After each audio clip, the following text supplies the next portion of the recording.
Good afternoon, YouTube. It's Anneke Van Buren from Florida. Although you wouldn't know it right now, it's going to be a high, I think, today of 50. And this morning it felt like 30. So what's interesting for me is that when I moved into a manufactured home, which I lovingly call my tin can because there's no insulation in this place. So in order to heat it, I have to use a space heater and my fireplace. So when I woke up this morning, it was cold in here, even though I have a big fuzzy warm bathrobe and I have a heated mattress pad on the bed. I'm still very comfortable, but I just thought for the fun of it, I'd get my mink coat out because there aren't too many times in Florida that you can wear a mink. So I thought, just to be silly, I'd mix up this cocktail today in my blackgama mink. And that's a story in itself. I'll tell you in a little bit. I'm going to be making a paper plain cocktail today. What I've been doing this last week is I've been searching around on YouTube, and it just happened to come up by chance of all these professional bartenders all around the United States making all these fabulous cocktails, and all of a sudden I realized what a poor example of a cocktail maker I am. It was kind of embarrassing. And then I thought, well, they aren't wearing or modeling sexy clothes while they're doing it as a sexy granny. So that's my thing. But while I was doing this, I was taking notes, and I've watched them several times. And there's several new things that are happening now in bars that they're doing. I really don't hang out in bars. You might think I do, but I don't. And the type of cocktail mixing that I've been watching with the real pro bartenders are in the high-end bars in New York City and Chicago, and very much in New Orleans. A lot of these recipes have come from. So you wouldn't find this here north of Tampa. Be more like a shot and a beer. And that's not my style at all. But anyway, I'm going to mix up this paper plain today for you. And I started with, in a mixer glass, with 3/4 of an ounce of lemon juice. Let me make sure that I've got 3/4 of an ounce in here. Yep, right on the mark. And the next thing that I'm going to start with is 3/4 of an ounce of Aperol. So I'm going to eyeball this sort of because I'm using an ounce measure. And what I found out, this is a 1/4 ounce down here. So when I've been mixing in 1/2 ounce, it hasn't been right. So I've had a little lesson in humility this week about what I've been doing. If you're going to do something, you should do it correctly. Okay, 3/4 of an ounce of Aperol.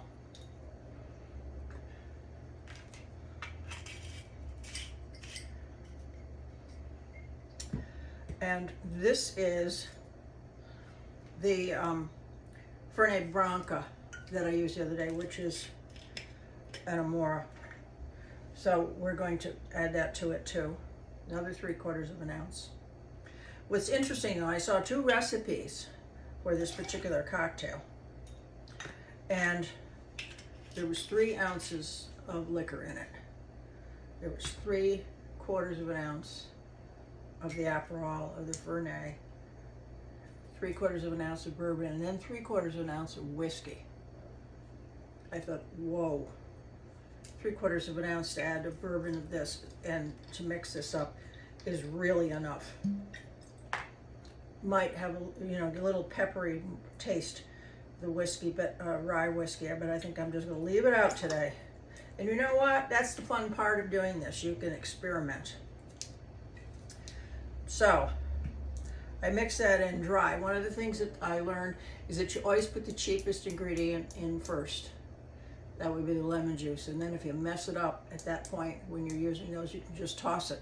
And then you wouldn't have to put all these expensive ingredients in your drink and lost that. So I'm going to add ice to the glass, mixing glass. And rather than shaking this, I'm going to stir. And my teachers this week said that you are to stir from the outside of the glass and twist the spoon at the same time. Now, I'm going to have to work on this because this isn't as easy to do as it looks. And these people are pros. So I think there's a little bit too much ice in here. And I'm going to take a couple cubes out.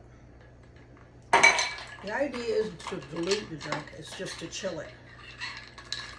So we're going around the outside of the glass and then twisting it as you do it, like this.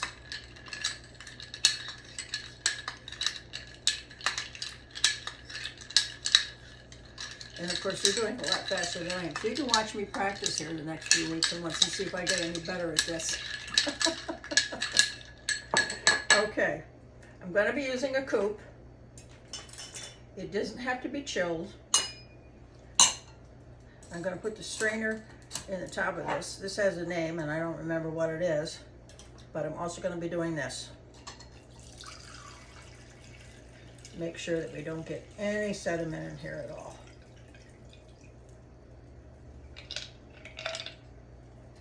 And there we are.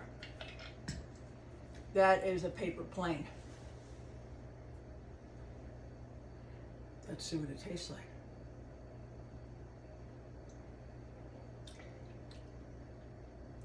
Very different. It would probably be an acquired taste for some. Apparently this drink didn't originate until about 20 years ago, so it is supposedly in the bars now.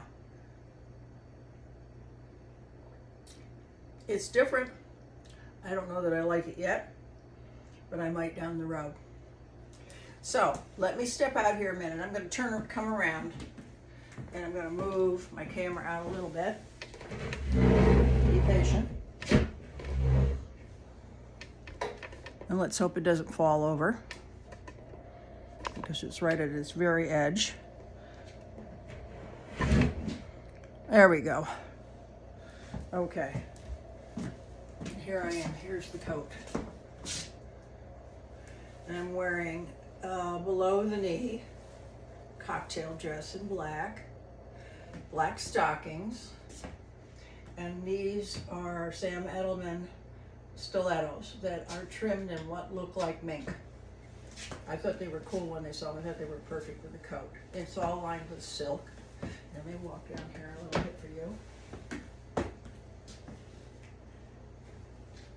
It's a full-length female skin blackgama coat. Now, how did I come across that? Well, that's a story in itself. Years ago, someone reached out to me and wanted me to film for them with a cream pie series. Yep, 25 cream pies. And I said, there's no way that I would ever do that. And it persisted over the years, and I said, absolutely not. So finally this gentleman reached out and he said, what would it take for you to do this? I said, a full-length female skin blackgama mink coat. And he said to me, where would I get one?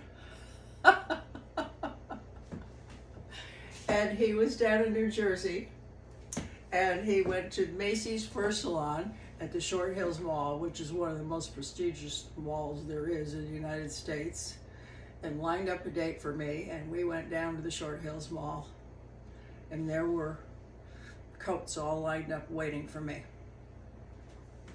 And so he bought me this beautiful mink coat, and I won't even tell you what this cost.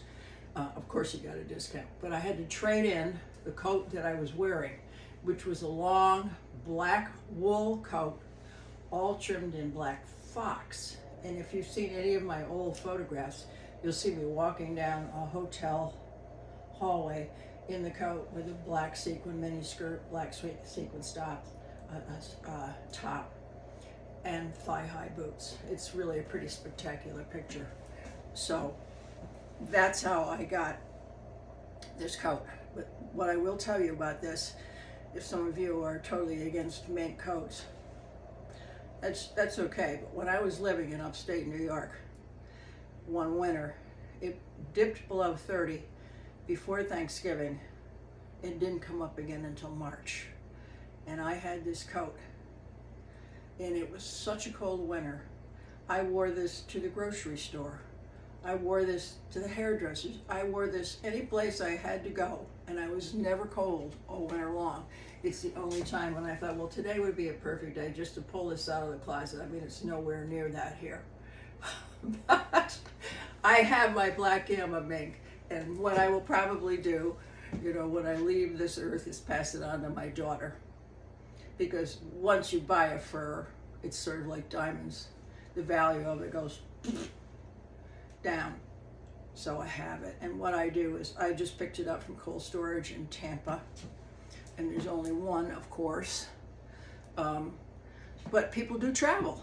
And they travel to colder parts of the United States, or they go to Europe in the winter, or they might go to Iceland. Can you imagine going to Iceland to see the Northern Lights? What would I bring? Oh, I'd bring this.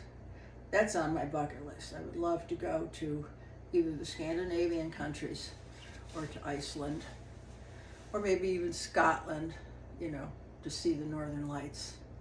Maybe a cruise. So that's my story about the mink coat. I hope you'll try this drink and let me know what you think of it. It's very different, and there's a lot of new things out there now on the cocktail market, and I'm going to stay more attuned to what is in style and what is popular, and continue to bring you hopefully some new things, all the while modeling something a little sexy and elegant for you. Thank you for being here.